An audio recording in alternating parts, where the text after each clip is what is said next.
Here's how I try to balance my AI use with my carbon footprint. If you're not aware, using AI tools, using AI in general, comes with a non-trivial carbon footprint. I tend to approach this in three ways.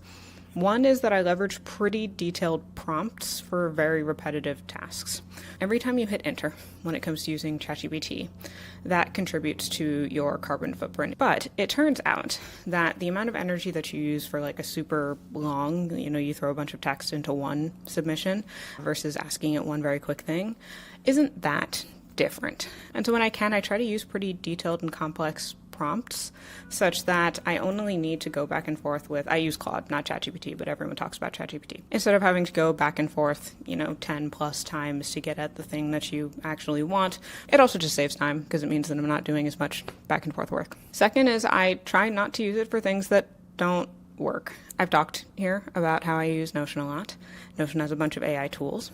I find the summaries to be particularly helpful, especially when it comes to databases. I created an AI reference database for AI tools, which you can get in the link in my bio. And I use the summarization features to basically create a lot of detailed notes about these things, and then summarize different aspects of how the tool works, who it might be good for, potential pros and cons, things like that. At the same time, they do have a search tool that lets you search your entire Notion workspace or specific pages.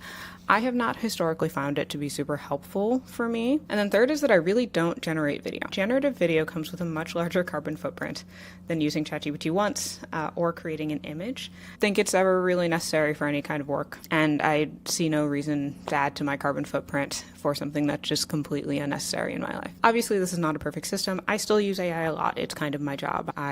I'm Jordan. I help you figure out AI so you can decide whether or not it's worth your time.